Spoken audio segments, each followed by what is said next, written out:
పరిశుద్ధ గ్రంథము నుండి ఒక్క వచనము విందాము.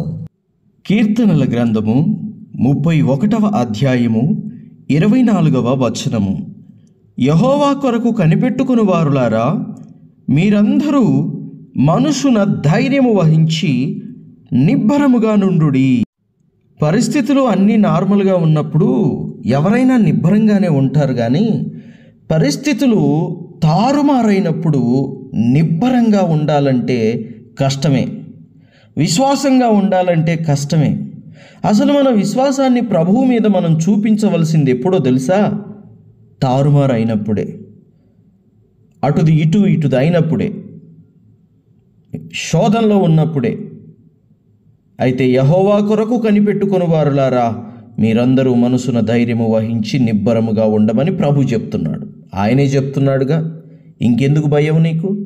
ఏ రోగము నిన్నేం చేయదు, ఏ అపవాది, ఏ సాతాను క్రియ, ఏ శోధన, ఏ దుష్టుడు ఏమీ చేయలేరు.